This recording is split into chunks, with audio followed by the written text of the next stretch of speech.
Welcome to free online classes of physics with Lambor sir. So in the previous lecture we find the expression for displacement of any particle of medium which is at space point x at time t. And that expression was like that: y into bracket x t is equal to function of x minus vt. And from that equation we come to know that progressive wave was traveling along the positive direction of x-axis. Means y is equal to function of x minus vt minus sine आहे. यावरून आपण समजू शकता की progressive wave किंवा disturbance is traveling along the positive direction of x-axis. If that disturbance is traveling along the negative direction of x-axis, then the displacement of any particle of medium at the space point x and at time t तुम्ही लिहिला असता y into bracket x t is equal to function किंवा f into bracket x plus vt. म्हणजे negative sign use झाला तर तुम्ही समजून घ्यायचं की progressive wave is travelling along positive direction of x axis. And if that progressive wave is traveling along negative direction of x-axis, then the factor x minus vt ऐवजी तुम्हाला घ्यावं लागेल x plus vt. So let us learn one more equation, but this is equation for simple harmonic progressive wave. That equation we want to derive. So equation of simple harmonic progressive wave. So we will consider simple harmonic progressive wave originating from origin O, traveling in a medium along positive direction of x-axis. म्हणजे SHP wave is originating from point O, which is the origin, and traveling in a medium along the positive direction of x-axis. म्हणजेच इथं आपल्याला SHP wave traveling along positive direction of x axis याचं equation derive करायचं आहे. And we know that as that wave is traveling along positive direction of x axis, what will happen? Particles of that medium through which the wave is traveling are vibrating parallel to the y axis. So vibrations of particle are parallel to y axis and direction of propagation of wave is along positive direction of x-axis. So suppose that vibrations of particles of the medium are parallel to y-axis and direction of propagation of wave is along positive direction of x-axis. So let us refer the diagram explaining the same. See here. So O is the origin of SHP wave. Origin of SHP wave. And that wave is traveling along the positive direction of x-axis. You can see here. And as that wave is traveling along positive direction of x-axis, the particles of medium are vibrating. Particles of that medium are vibrating parallel to y-axis.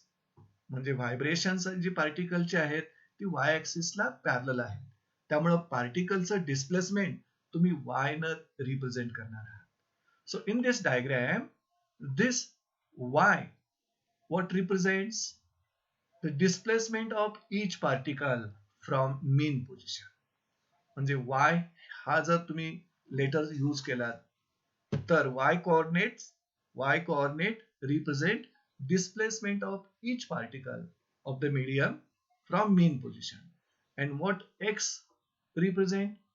X represent position of that particle in medium from the origin. So x represent position of particle in medium from the origin. So for the wave, ह्या wave साठी amplitude असणार, frequency असणार, wavelength असणार आणि speed देखील असणार वेव्हचं. That we will consider here. Capital A, amplitude of the wave. N, frequency of the wave. Lambda, wavelength of the wave. And V is the speed of the wave. ह्या वेव्हच्या common properties आहेत. So we will consider here that at time t equal to 0, see here, suppose that at time t equal to 0, the particle of medium at the origin O performs SHM starting from its mean position. म्हणजे at time t equal to 0, जे मीडियमचं particle origin मध्ये असेल किंवा origin जवळ असेल, that particle is performing SHM starting from its mean position. म्हणजे सुरुवातीला at time t equal to 0, particle of medium at the origin is performing SHM due to this wave. And while performing SHM, the particle is starting from its mean position. म्हणजे particle ना त्याची oscillatory motion किंवा vibratory motion mean position पासून start केलेली आहे. Then at any later instant, the displacement of this particle at origin, displacement of this particle at the origin is, म्हणजे t equal to 0 starting ला मीडियमचं जे particle origin जवळ आहे, that particle is performing SHM but starting from the mean position. Okay, then at any later instant t, after time t, the displacement of this particle at the origin, आपल्याला माहिती आहे तो formula y equal to a sin omega t. हा formula आपण काय use केला? Because particle of medium at the origin is starting its SHM from the mean position. आणि mean position पासून जर पार्टिकलने SHM सुरुवात केली असेल तर त्याच्या डिस्प्लेसमेंटचं इक्वेशन किंवा formula y equal to a sin omega t घेतो आपण. आता हाच फॉर्म्युला तुम्ही ऑसिलेशन मध्ये x equal to a sin omega t घेतला होता. कारण ऑसिलेशन टॉपिक मध्ये पार्टिकलच्या व्हायब्रेशनची जी डायरेक्शन होती अलॉंग द x ऍक्सिस तुम्ही घेतला होता. त्यामुळे हा कोऑर्डिनेट तुम्ही x घेतला होता. But in this diagram, in this case, the particles of medium are vibrating parallel to y-axis. त्यामुळे पार्टिकलचं डिस्प्लेसमेंट तुम्ही y लेटरने डिनोट करणार आहात आणि x न तुम्ही त्या पार्टिकलची मीडियम मधली पोझिशन फाइंड आउट करणार आहात from the origin. Okay, so this is the displacement of the particle at origin at any instant t. Now we'll consider another particle of the medium at point P. आता एक particle आपण घेतलं की जे origin जवळ आहे आणि त्या पार्टिकलचं डिस्प्लेसमेंटचं इक्वेशन पण आपण लिहिलं y equal to a sin omega t. So let us consider another particle of the medium which is at point P आणि त्या पार्टिकलचं ओरिजिन पासूनचं डिस्टन्स जे आहे ते x आहे. So we considered another particle of the medium which is at point P and at distance x from the origin. आणि हे particle p particle जवळ जे मीडियमचं पार्टिकल आहे, that particle also performs SHM just like particle at origin. म्हणजे मीडियमचं जे particle at origin आहे आणि मीडियमचं जे पार्टिकल at point P आहे, both the particles are performing SHM. But what is the difference? P particle जवळ जो disturbance आलाय तो डिस्टर्बन्स आफ्टर टाइम t आलेला आहे. Isn't it? आणि O पार्टिकल, O ओरिजिन जवळ जे पार्टिकल आहे त्याच्या जवळ डिस्टर्बन्स अगोदर तिथं तयार झालेला आहे. So the wave reaches first at the origin O. म्हणजे ओरिजिन O जवळ जे मीडियमचं पार्टिकल आहे त्याला पहिल्यांदा वेव मिळते, तिथं डिस्टर्बन्स पहिल्यांदा येतो. And after time t that wave reaches to the point P. म्हणजे P पॉइंट जवळ जी वेव आहे ती आफ्टर टाइम t रीच होते. Okay, therefore we can say that the particle of medium at point P is lagging behind the particle of medium at origin by some phase or by some angle.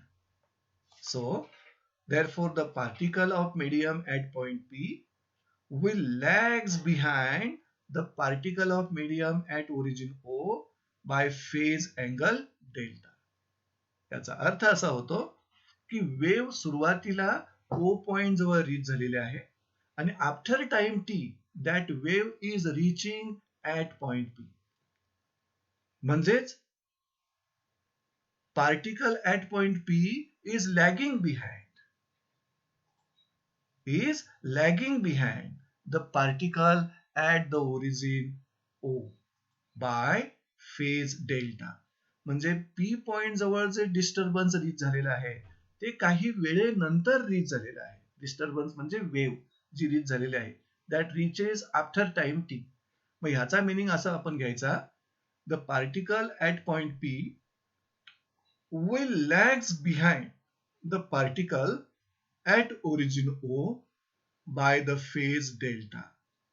आणि तो phase आपण विचारात घेतला तर displacement of particle at point P at any instant t will be. म्हणजे P point जवळ जे मीडियमचं particle आहे त्या पार्टिकलचं डिस्प्लेसमेंटचं इक्वेशन जर तुम्हाला लिहायचं असेल, कारण P पॉइंट जवळचं particle is also performing SHM.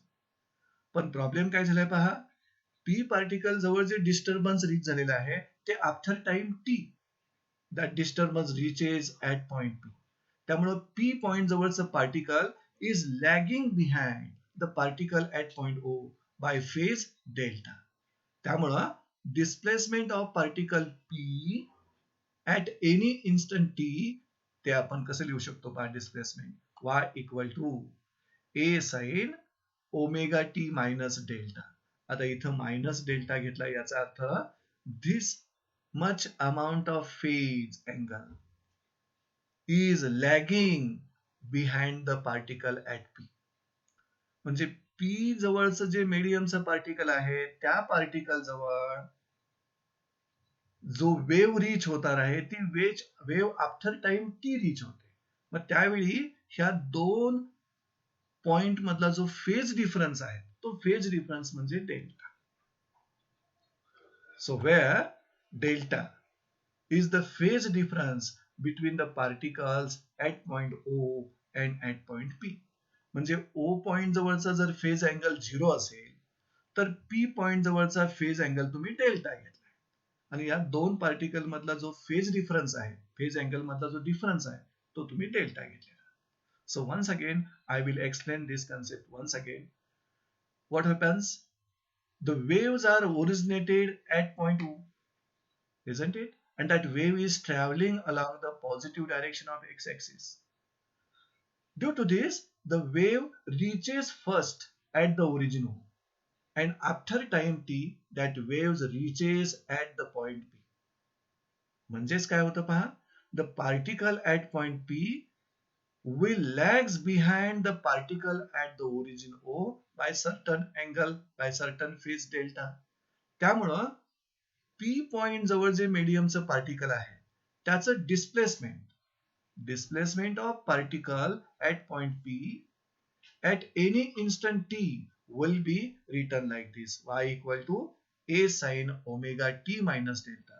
आता इथं मायनस डेल्टा आला याचा अर्थ ओ पॉइंट जवळचं जे पार्टिकल आहे आणि पी पॉइंट जवळचं जे पार्टिकल आहे त्यापैकी पी पॉइंट जवळच्या पार्टिकल जवळ wave after time T reach झालेले आहे. त्यामुळे P particle is lagging behind the particle at point O by phase delta. So that's why lagging behind, that's why minus delta. Lags behind, minus delta.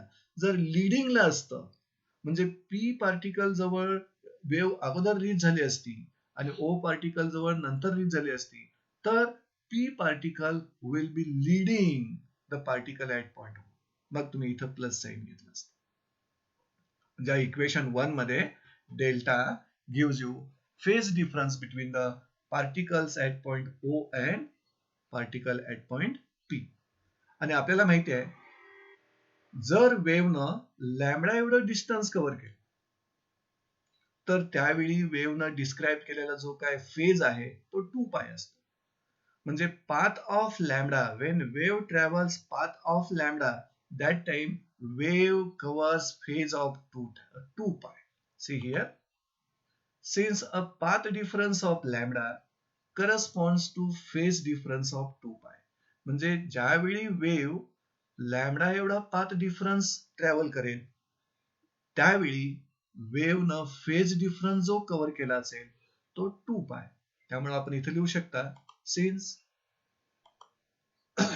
Lambda is equal to 2 pi म्हणजे path difference of lambda corresponds to phase difference of 2 पाय.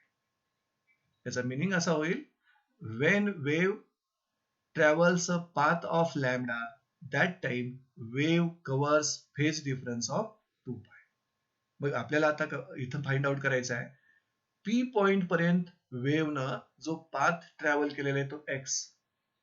मग त्यावेळी त्या wave न describe केलेला phase किती आहे तो फाइंड आउट करायचा आहे. A path difference of x will correspond to phase difference. See here. Therefore, path difference of x corresponds to phase difference of delta. आपल्याला डेल्टा फाइंड आउट करायचा आहे. इथं आपल्याला क्लिअर आहे path difference of lambda corresponds to phase difference of 2 pi. Therefore, path difference of x corresponds to phase difference of delta. आणि delta find करायचं असेल तर आता रेशो घेऊया आपण lambda upon X is equal to 2 pi upon delta. आणि त्यावरून तुम्ही डेल्टा जर फाइंड करायचा प्रयत्न केलात तर डेल्टा इक्वल टू तुम्हाला मिळेल 2 पाय एक्स अपॉन लॅमडा. म्हणजे ह्या दोघांचा रेशो घेतला is equal to ratio of this two आणि त्या रेशो मधून जर डेल्टा तुम्ही फाइंड आउट केलात तर 2 pi X upon lambda. So this is the phase difference between the particles of medium at point O and at point P. मग equation 1 आपल्याला आता पुन्हा एकदा लिहावं लागेल डेल्टाची व्हॅल्यू सबस्टिट्यूट करून. See here equation 1 becomes y equal to a sin omega t minus 2 pi x upon lambda. This is the substitution for delta. आता इथं आपण ओमेगा ह्याच्या ऐवजी पिरियड मध्ये तुम्ही व्यक्त करू शकता. See here 2 pi upon capital T into small t आणि 2 pi x upon lambda as it is लिहिलेला आहे. आता या ब्रॅकेट मधून तुम्ही 2 pi कॉमन घेऊ शकता आणि त्यावेळी तुम्हाला जे इक्वेशन मिळेल ते काय मिळेल पहा. Therefore y equal to a sin 2 pi into bracket t upon t minus x upon lambda. This is our equation 2. आणि इथं निगेटिव्ह साइन आहे याचा अर्थ this wave, this progressive wave, this SHP wave is traveling along positive direction of x-axis. आणि जर same wave, same SHP wave is traveling along negative direction of x-axis जर consider केला असता तर इथं मात्र तुम्हाला प्लस साइन घेता आला असता. So this is equation of a SHP wave which is traveling along the positive direction of x-axis. So in this way we can find equation for SHP wave traveling along the positive direction of x-axis.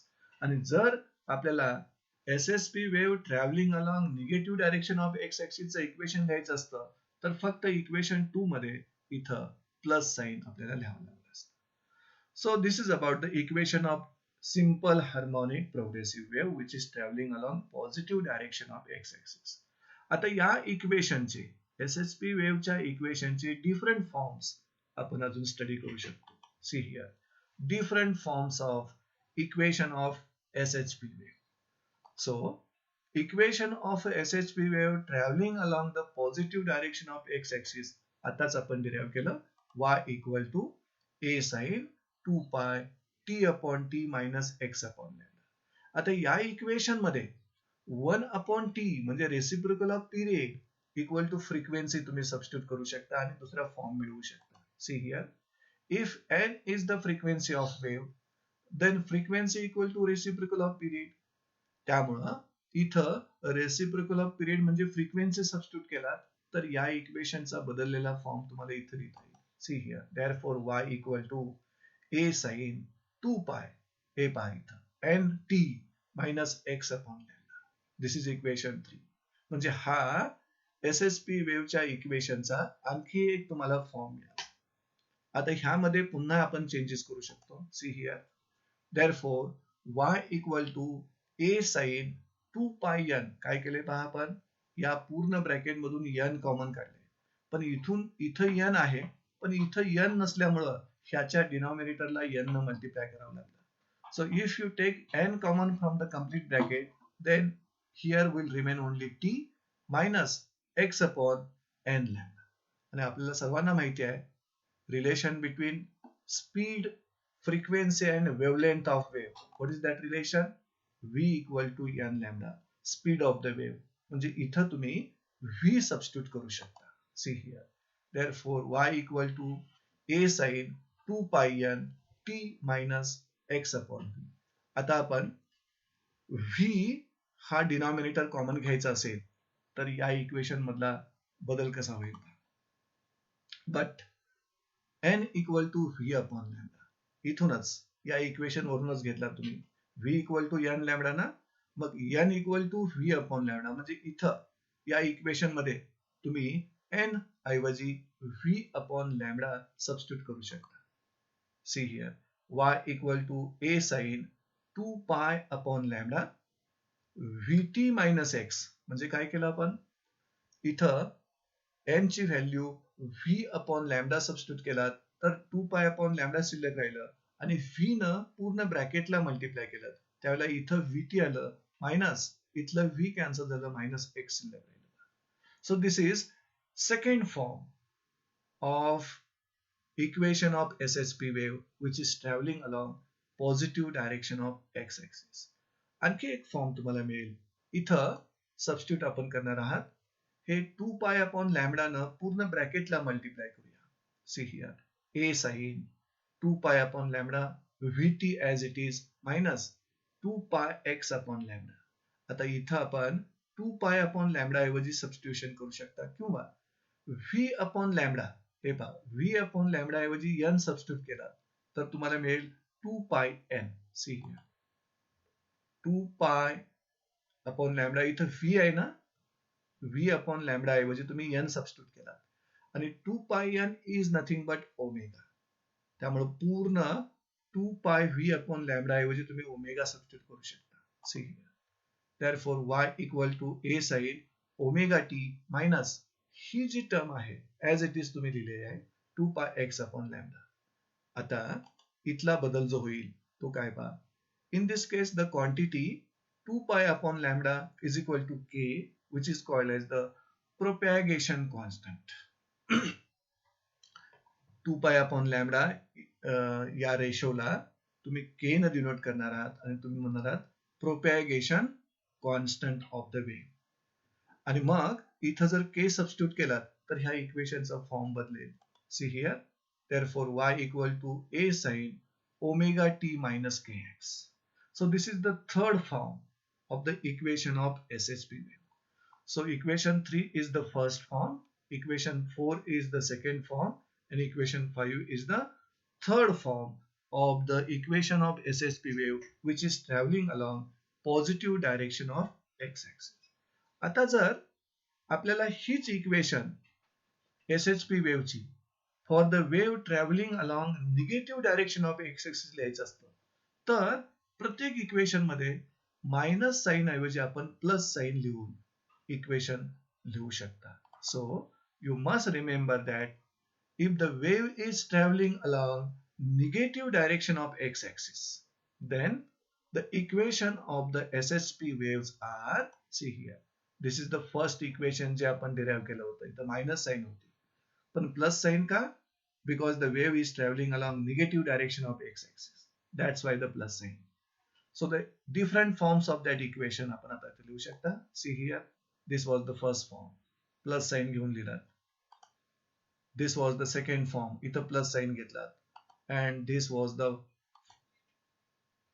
third form, जिथं तुम्ही k ची value घेतलात, propagation constant. So in this way we studied how to obtain the equation or expression for SHP wave which is traveling along positive direction of x-axis, and also if the wave is traveling along negative direction of x-axis, then equations of SHP wave can be written like this. These are the four ways to write the equation of SSP wave, which is traveling along negative direction of x-axis. So with this, we are ending this today's session. Thank you, friends.